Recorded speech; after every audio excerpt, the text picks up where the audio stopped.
क्या बताऊं संसार की लीला। अब हम पहले मैं जो बोल रहा था वो बात देखते हैं। एक नर्तकी को नृत्य सिखाया गया महाराज। क्या सिखाया गया? नृत्य। अब नृत्य सिखाया, उसको कहा कि हर बार हर एक नृत्य के एक हाव भाव में तुझे 12 कदम आगे बढ़ना है। कितना कदम? 12 कदम। अभी यहाँ स्टेज है। क्या है? स्टेज। यहाँ दर्शक बैठे हैं। कौन बैठे हैं? दर्शक। ये स्टेज है।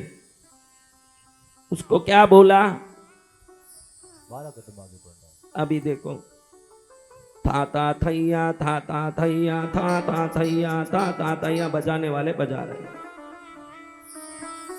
कोई ताल बजा रहा है, कोई मृदंग बजा रहा है, कोई गंजीरा बजा रहा है, कुछ बजा रहे हैं। ये थई थई थई थई करके, क्योंकि उस समय आप पीछे मुड़ के नहीं देख सकते हो। आप एक नृत्य कर रहे हो तो सामने आज जितने भी बैठे दर्शक उनको देख के था करती करती आगे आ गई। क्या करी? आगे आ गई। कितना आगे आई? और जब लौटी 10 कदम ही लौटी। कितना लौटी? 10 कदम। ता तैया 10 कदम लौट गई। अब यहां खड़ी रही, कहां?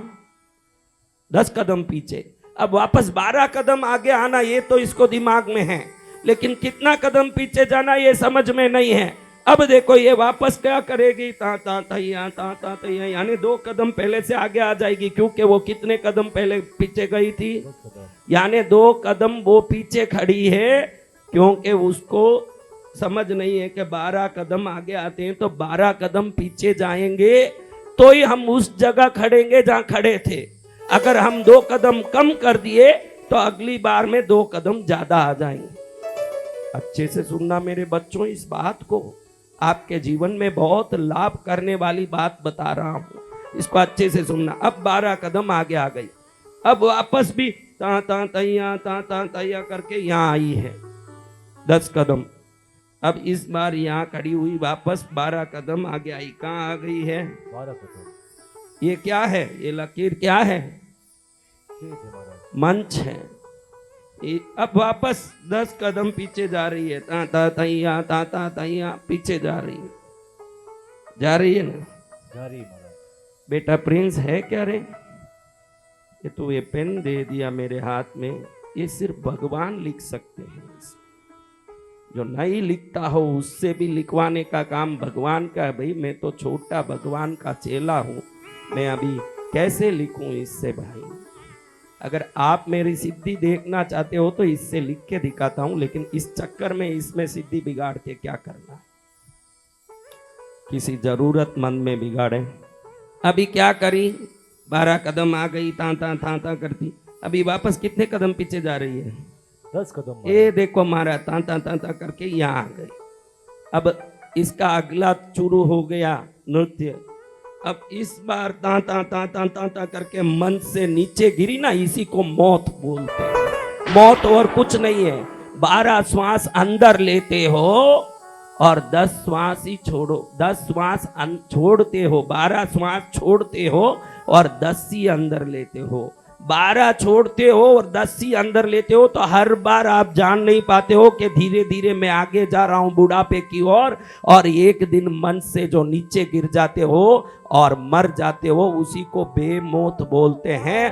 और आनंद का मौत चाहिए और ईश्वर चाहिए तो जितना श्वास छोड़ा उतना ही अंदर लेना पड़ेगा, उसी को प्राणायाम बोलते हैं। जितना 12 बार चल के आगे निकले, 12 बार आप नाचते नाचते आगे आए तो 12 बार नाचते नाचते पीछे भी जाना पड़ेगा। आपको मालूम नहीं कि जिंदगी भर 12 बार नाचते आगे आ रहे हो और 10 बार ही पीछे जा रहे हो, तो अगली बार और आगे आ जाते हो। धीरे धीरे नहीं आना चाहिए। वो असमय में, युवा अवस्था में ही बुढ़ापा जैसे जीवन में गति आ जाती है, शिथिलता आ जाती है, जुलरियां आ जाती है, बीमारी आ जाती है और असमय में मौत भी आ जाता है। क्योंकि 12 कदम आगे आए थे न, कितना कदम पीछे गए थे?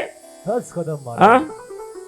तो हम 12 श्वास तो बाहर छोड़े, अगली बार 10 लेंगे तो प्राण ऊर्जा कम नहीं पड़ेगी। जिसमें प्राण ऊर्जा कम पड़ती जाती है, चिड़चिड़ापन, टेंशन, डिप्रेशन, अंदर में कहीं गड़बड़, दुख, संकट और दुनिया भर की परेशानी। जवानी में बाल सफेद हो गए, अभी उम्र 25-30 हुई, डाई लगाने लगा बेचारा और रात में नींद नहीं आती। सबका एक ही कारण है, था करते 12 बार आए थे, लेकिन थई करते 10 बार ही पीछे गए थे।